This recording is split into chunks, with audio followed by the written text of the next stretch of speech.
What's going on, people? Oh, did I actually start recording? Yes, I did. What's going on, people? How you doing today? What's happening? What's happening? So, episode 3. This is episode 3 of my Let's Talk series.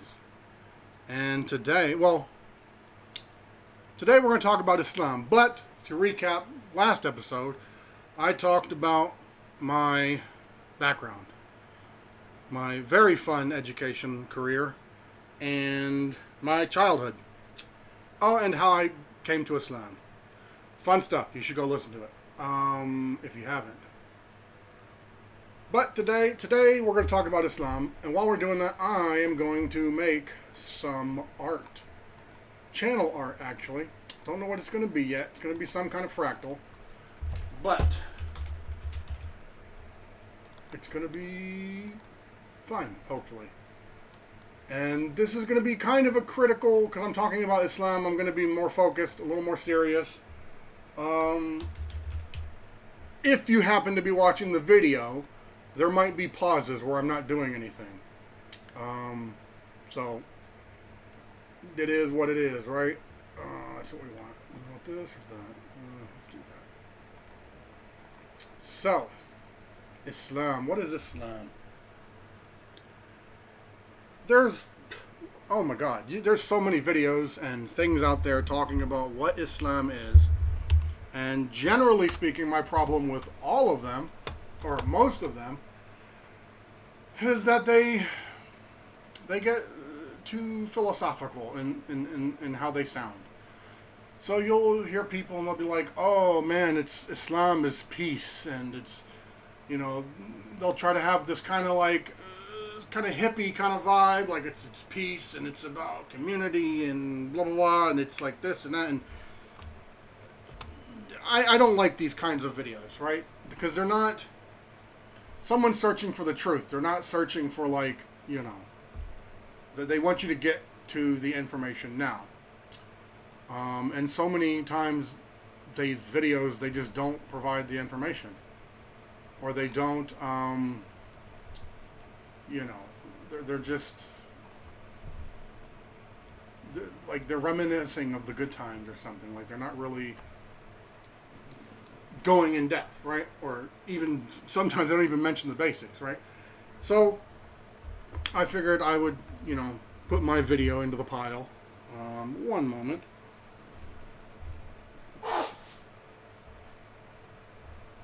I hope you guys didn't hear that, but you probably did, so my apologies. Islam. What is Islam? So Islam is a religion. I think people know that. And the basic message of Islam is Allah is the only one worthy of worship, and Muhammad is the messenger of Allah. This is called the testification of faith. And these two statements, believing in Allah and believing in Muhammad, alayhi salam, both of them correctly, and declaring this statement is what is required for a person to become Muslim. And it is the minimum. So if someone does this, then they are a Muslim. Khalas. Done. They are Muslim. Even if they don't fulfill any of their other obligations, according to the school of Shafi'i, but we'll get into that later. They are still Muslim. So even if someone's sinful or something like that, they're still Muslim, if they have these two beliefs and they believe properly. So, what does that mean? Well, what does the testification mean? No one is worthy of worship except Allah. So the first question, or the main thing, I think we get the basic meaning of that statement, but where people mess up is on who is Allah. Well, Allah is God, or the creator of everything, of the universe. Everything is a creation except Allah. And anything you're talking about that isn't Allah is a creation, right? Just to reiterate. We're going to want, not splits, we're going to want arch. Right? So,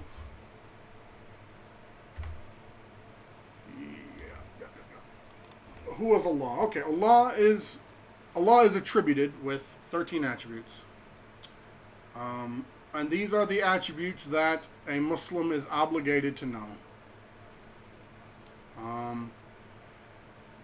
And if a Muslim denies any of them, then they are no longer Muslim. Right? So the scholar said that a person is obligated to know these 13 attributes. And some said that if a person doesn't know them, they're still Muslim so long as they do not deny one of these 13 attributes. Right?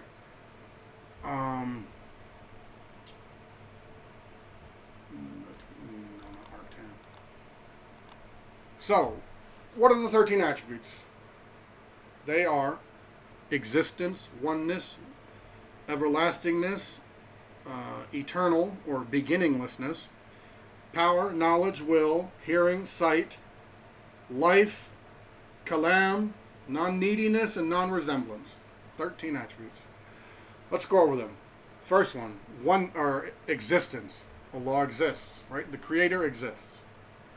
I'm not going to go into the mental proofs for all of these, though there are mental. There's Quran. There's Quranic proofs, Hadith proofs, mental proofs. Like there's lots of different kinds of proofs for all of these. I'm not going to go into all of them because that requires. I'll be honest. It requires review. I want to review before I talk about them because I don't want to make mistakes, right? Because this is probably the most critical topic that any person can talk about. Existence. Allah exists. He exists, right? He has attributes. Oneness. Allah is one, meaning Allah does not have partners.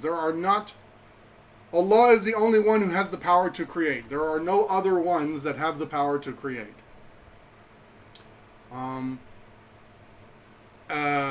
Everlastingness. Allah His existence does not come to an end.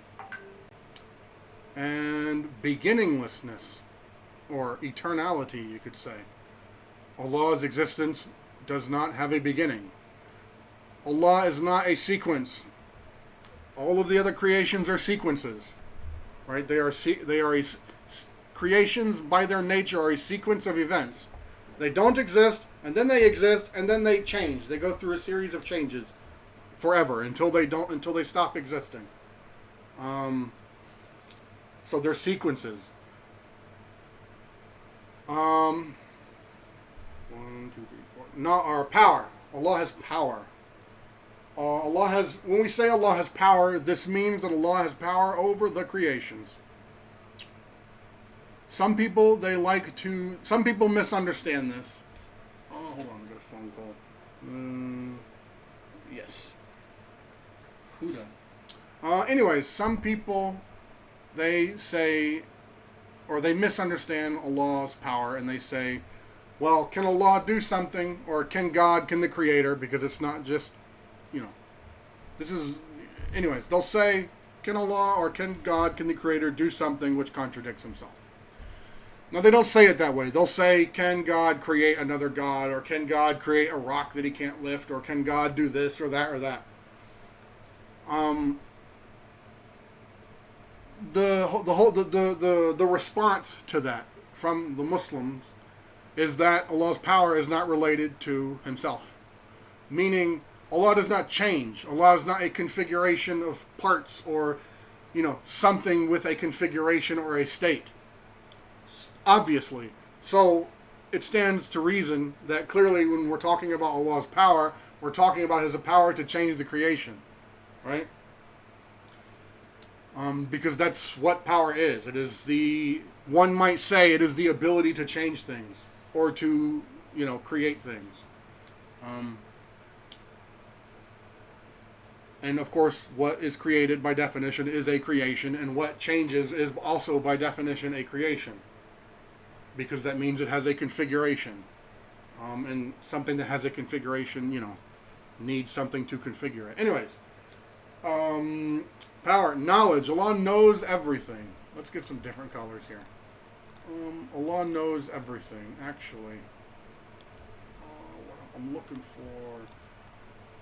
I'm looking for a whitish, some kind of bright whitish kind of thing, maybe not. And there's a lot of really colorful things. Okay. Allah has knowledge over everything. Allah knows everything. It stands, again, to reason that the one that created everything knows everything. Allah knows what is, what isn't, and if something were to be, Allah knows how it would be.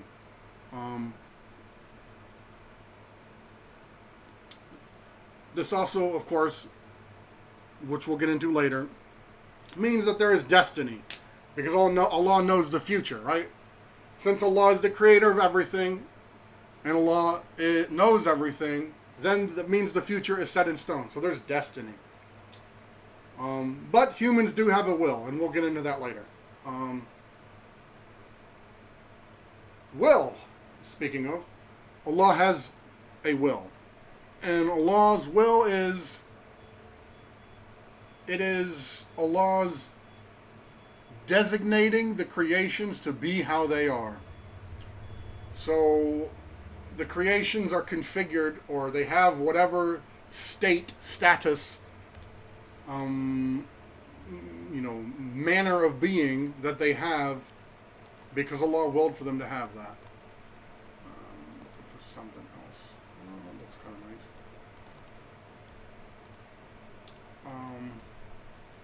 Let's see. That's Allah's will. Next we have, this is a focus mode, so I'm not doing much on the screen if you're even paying attention to that. Life. Allah is attributed with life. Right? So Allah is alive. His life is not a combination of body and soul.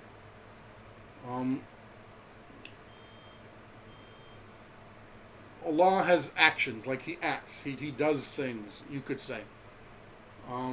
So He is alive. He is not dead. Let's see. Existence, oneness, everlasting, eternal, knowledge, power, will, life.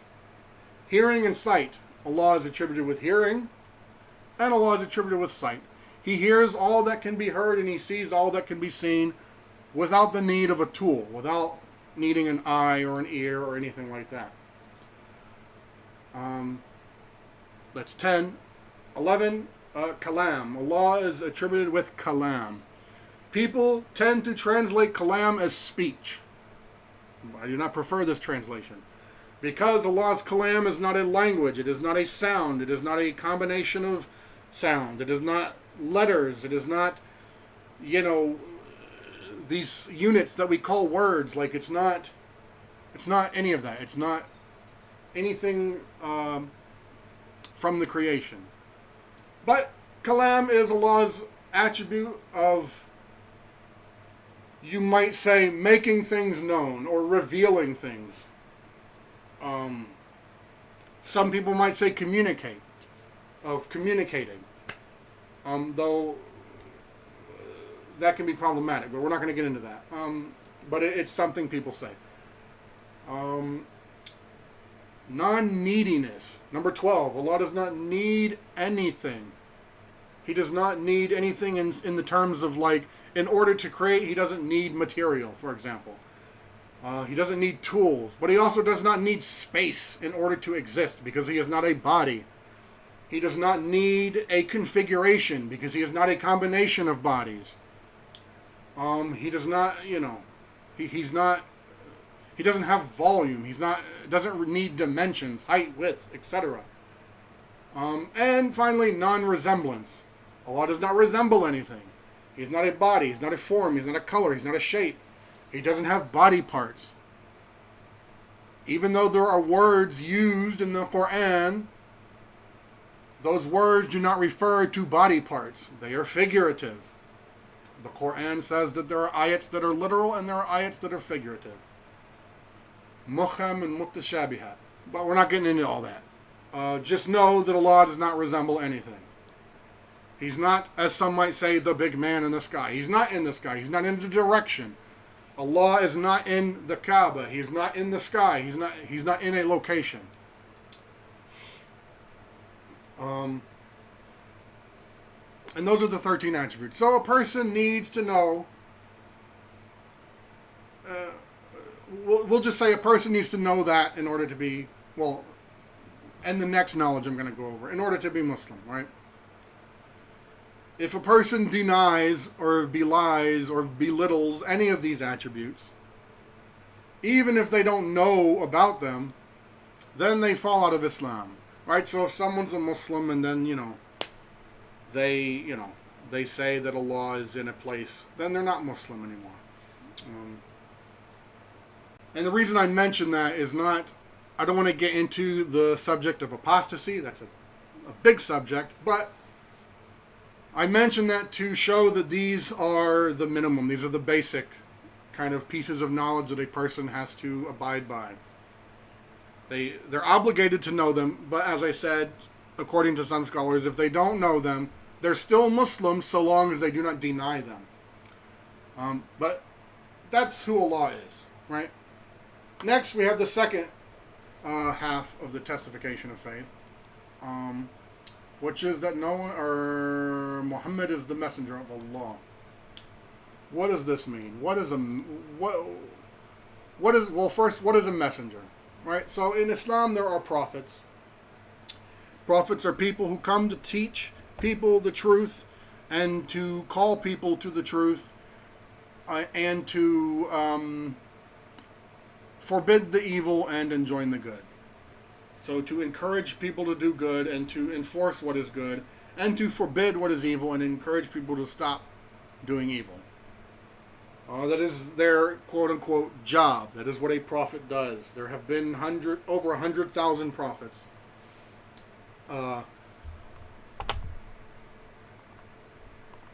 MashaAllah who can. I'm going to do something right on here real quick. Let's see, X forums. What do we got going on here? This is not, we need to do something about how this looks.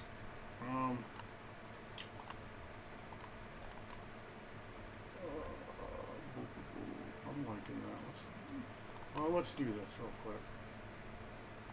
Yeah, I know. If you're listening, you're like, what is this guy doing? I'm failing to do art, is what I'm doing. I'm going to open up this. We're going to do something I've been working on in the back, in the past, in recent yesterday. But anyways, so that's prophets, and among the prophets, there are messengers. And the difference between a prophet, the prophets and messengers are the same, except that messengers bring a book with them. Like they have a book, right? Muhammad is a messenger. His book is the Quran. Jesus was a messenger. His book is the Injil. Musa was a messenger. His book is the Torah. And so on and so forth. There have been, I want to say over 100 messengers throughout like the time humanity has existed. There's been a messenger, or there's been a prophet sent to every nation. I do not recall if there's been a messenger sent to every nation. And by nation, we mean like era, not country. We're not talking about countries.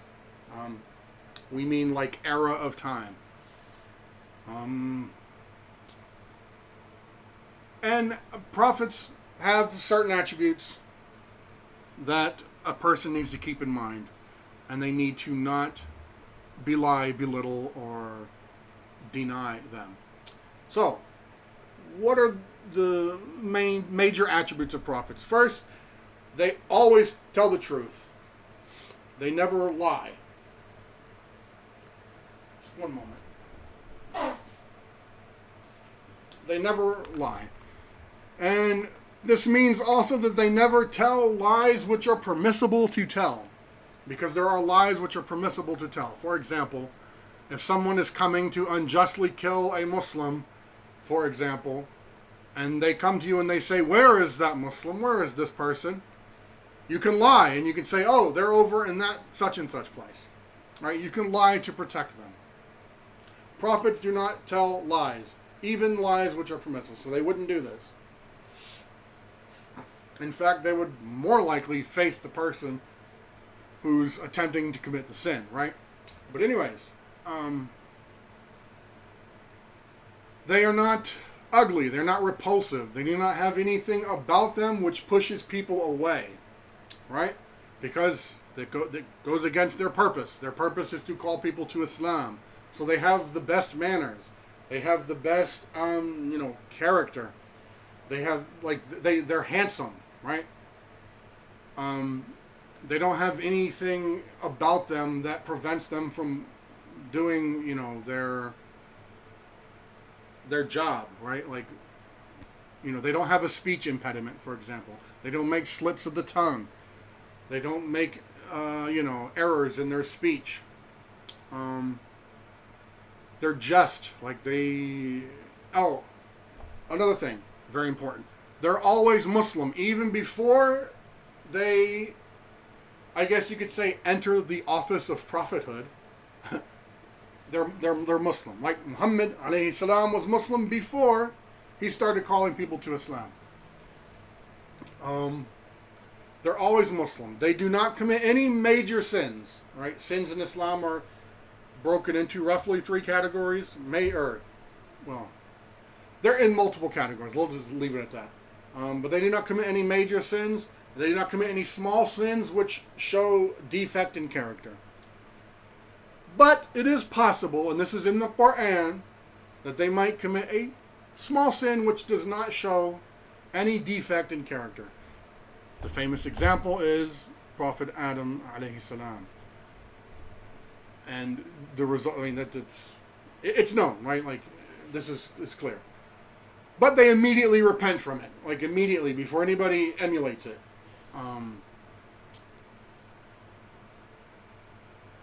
What else? Yeah, we're obligated to believe, Muslims believe in all of the prophets. We do not believe that all of the prophets' books have been preserved, like the Injil and the Torah and so on. They have not been preserved. The Quran has, and for reasons we'll get into later. So that's basically those two the testification of faith. Everything I said about Allah and Muhammad, that's the basic what a person needs in order to be Muslim. Which brings me to actually what I should have mentioned at the beginning of the video, how to become Muslim. A person becomes Muslim by believing in Allah and Muhammad properly, and by uttering the testification of faith, which is no one is worthy of worship except Allah, and Muhammad is the messenger of Allah. This person says that, or a statement with the same, that is different but with the same meaning, then they are Muslim. How much time do we got? It's been 23 minutes. All right, let's let's go over a couple more things. I've not been doing anything with the art. Not really been doing anything much with it. Mashallah. There are what they call the 5 pillars of Islam. So Muslims are obligated to do a lot of, they're obligated to do, a few things. One, they're obligated to have the right belief, which we just went over that. 2, they're obligated to, quick note, a person who has the right belief is a Muslim. Even if they don't do everything else I'm about to mention, they're still Muslim. Right? According to the majority of scholars, I'll say, they're still Muslim. So even if they don't do the other things I'm saying that we're obligated to do, that doesn't take them out of Islam. So the first is obligated to be Muslim, or to have the correct belief, right? They're obligated to pray 5 times a day. Dhuhr, Asr, Maghrib, Isha, and Subh. Muslims are obligated to fast the month of Ramadan. And what this means is that they fast for 30 days. And what that means is that there's no drinking, there's no eating, and there's no sexual intercourse for during the daylight hours. They are obligated to pay zakat. Paying zakat is basically you're giving food to the poor. There's more details than that, and it's roughly, this is a number people throw out, but you have to actually calculate it. It's not just the number I'm going to say, but it's roughly 2% or less. Roughly, or it's around 2% of your wealth for the year. But there's details. It's not, once you've paid zakat on a piece of wealth, you don't have to pay zakat on that same piece. There's details. I'm not going to go into that. I'm not even sure about all the details, so I shouldn't be going into it anyways. And then finally there's Hajj. A person has to make the pilgrimage to Hajj. One time in their life, right? And if they die without doing it when they were capable of doing it, then it is a sin, right? Not doing any of the stuff I mentioned is a sin, right? What else? It's been 26 minutes. I want to go into the knowledge of Islam and why I think it is the best endeavor humans have ever done to preserve and deduce knowledge. But I think that's going to have to be in the next video. For now, I'll end by saying that there are a lot of the things that. So okay, I'll go over some of the sins, right? Just to show, like, it's things like murder is a sin, stealing is a sin, usury, fornication, eating pig, what else? Drinking alcohol, adultery, sodomy. All of these are sins, and I'm mentioning them because I want to make it clear that most of the thing, because a lot of people will be like, oh well, it's so, they'll say, oh well, Islam is like so strange and like the rules and stuff are so different. For the most part, the things that you shouldn't be doing in Islam are things that people don't want to do anyways. They're things that are considered bad anyways, right? Now, of course, historically, and there are certain things that Westerners, I should say, will disagree with. But that's all discussion for another time, right? Like, there's definitely differences. But for the most part, Muslims are,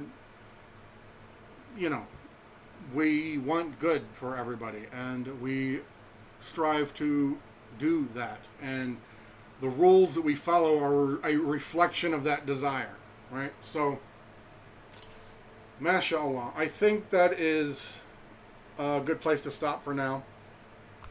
Didn't accomplish much on the art front, because this is such a critical topic that I want to make sure I don't make mistakes. Because, funny enough, making sure you don't make mistakes is very important in Islam. Who would have thought, right? So I'm gonna end it here. What do we got? It's been 28 minutes. That's good. Yeah, I mean, that's, if you were to walk up to me on the street and ask me what is Islam, I would have told you everything I just told you. I did record this video once, and then I deleted it because it didn't come out really good. So I guess you could say I had practiced this little speech I gave. But I really didn't. I woke up, I recorded it, it didn't come out good, so now I'm recording it again after I took a shower. So it was off the cuff, off the top of my head, which is the point. Like, that's the whole point about this series, is I want to talk about things off the top of my head. And I went over why I want to do all that in the previous 2 episodes. You can go listen to them. Anyways, yeah, I'm going to say, yeah, that's bit of video. To all my Muslim friends, As-Salamu Alaikum wa Rahmatullah. And everybody else, peace. Jeff out.